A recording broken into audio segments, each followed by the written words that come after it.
आज हम बामकसद ज़िंदगी की अहमियत के ऊपर बात करेंगे। आप दुनिया के किसी भी कामयाब शख्स को उठा के देख लें, उसकी ज़िंदगी का कोई ना कोई मकसद ज़रूर होता है। आप किसी नाकाम शख्स को उठा के देख लें, उसकी ज़िंदगी का कोई मकसद नहीं होता। वो बग़ैर किसी मकसद के अपनी पूरी ज़िंदगी फजूल कामों के अंदर जो है वो ज़ाया कर देता है। यार, अगर आप इस दुनिया में आए हैं लेकिन आपके आने से इस दुनिया में कोई फ़र्क नहीं पड़ता, आप इस दुनिया से चले जाते हैं, आपके जाने से किसी को कोई फ़र्क नहीं पड़ता, तो आप बेकार तरीन इंसान हैं। आपने अपनी ज़िंदगी से कुछ हासिल नहीं किया। कामयाब बंदा वो है जिसके आने से भी फ़र्क पड़ता है और जिसके इस दुनिया से जाने से भी फ़र्क पड़ता है। देखें, आप क्लास में आए हैं, आपको चेयर्स मिली हैं, तो इन चेयर्स के होने से आपको फ़र्क पड़ा है ना। आप बैठ के लेक्चर ले रहे हैं। अगर आप क्लास में आएँ लेकिन चेयर्स ना हो तो फिर आपको खड़ा होकर लेक्चर लेना पड़ेगा। तो इंसान तो अशरफुल मखलूक़ात है। जब अशरफुल मखलूक़ात के होने या ना होने से फ़र्क नहीं पड़ता, तो फिर यार ये चेयर्स हमसे ज़्यादा बेहतर हैं।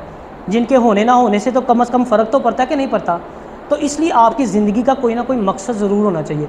देखें, जो आम इंसान होता है ना, उसकी ख्वाहिशात होती हैं, उसकी उम्मीदें होती हैं, लेकिन जो ख़ास इंसान होता है, कामयाब शख्स होता है, उसके मकासद होते हैं, उसके मंसूबे होते हैं। तो इसलिए अपनी ज़िंदगी को बग़ैर मकसद के कभी भी ना गुजारें। अच्छा, अब मकसद होना कैसा चाहिए?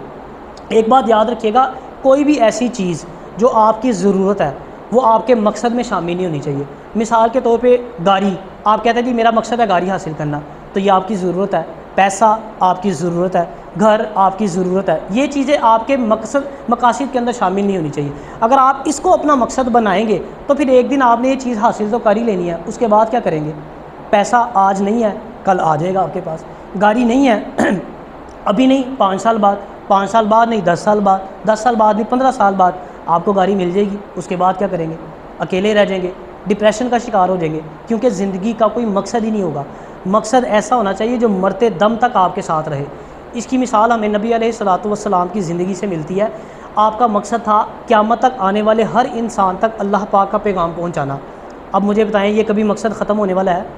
अगर मैं आपको अपनी मिसाल दूं तो मेरी ज़िंदगी का मकसद ये है कि मुझे अपनी और पूरी दुनिया के लोगों की इस्लाह की कोशिश करनी है। तो ये जो अपनी इस्लाह का अमल है, ये कभी ख़त्म हो सकता है? मुझे बताएं। मैं ख़ुद को जितना मर्ज़ी बेहतर बना लूँ, मज़ीद बेहतरी की गुंजाइश बाकी रहेगी, और लोगों को जितना मर्ज़ी बेहतर बनाने की कोशिश करूँ, मज़ीद बेहतरी की गुंजाइश बाकी है।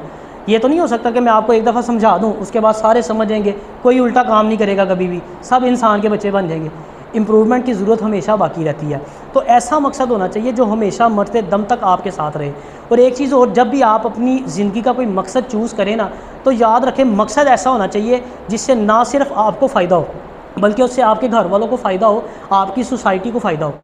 अगर आप कहते हैं कि मेरी ज़िंदगी का मकसद गाड़ी हासिल करना है, तो फिर भाई गाड़ी का फ़ायदा तो आपको ही है ना, या मैक्सिमम आपकी फ़ैमिली को है, उससे आपकी सोसाइटी को तो कोई फ़ायदा नहीं है ना। तो जब भी आप अपनी ज़िंदगी का कोई मकसद चूज़ करें तो ऐसा मकसद होना चाहिए जिससे 4 बंदों को फ़ायदा हो, जिससे आपकी सोसाइटी में कोई चेंज आए, जिससे आपकी सोसाइटी को कोई फ़ायदा हो।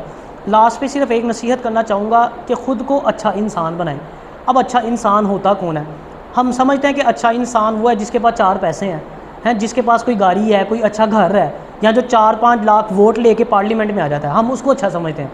नबी अलैहिस्सलातु वस्सलाम ने इरशाद फरमाया कि अच्छा इंसान वो है जो अपने घर में अच्छा है, अपने घर वालों के लिए अच्छा है। यानी जो बाप है तो अच्छा बाप है, बेटा है तो अच्छा बेटा है, भाई है तो अच्छा भाई है, शोहर है तो अच्छा शोहर है, वो अच्छा इंसान है।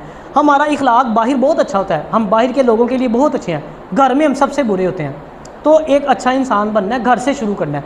घर में अच्छे होंगे तो बाहर खुद ही अच्छे हो जाएंगे।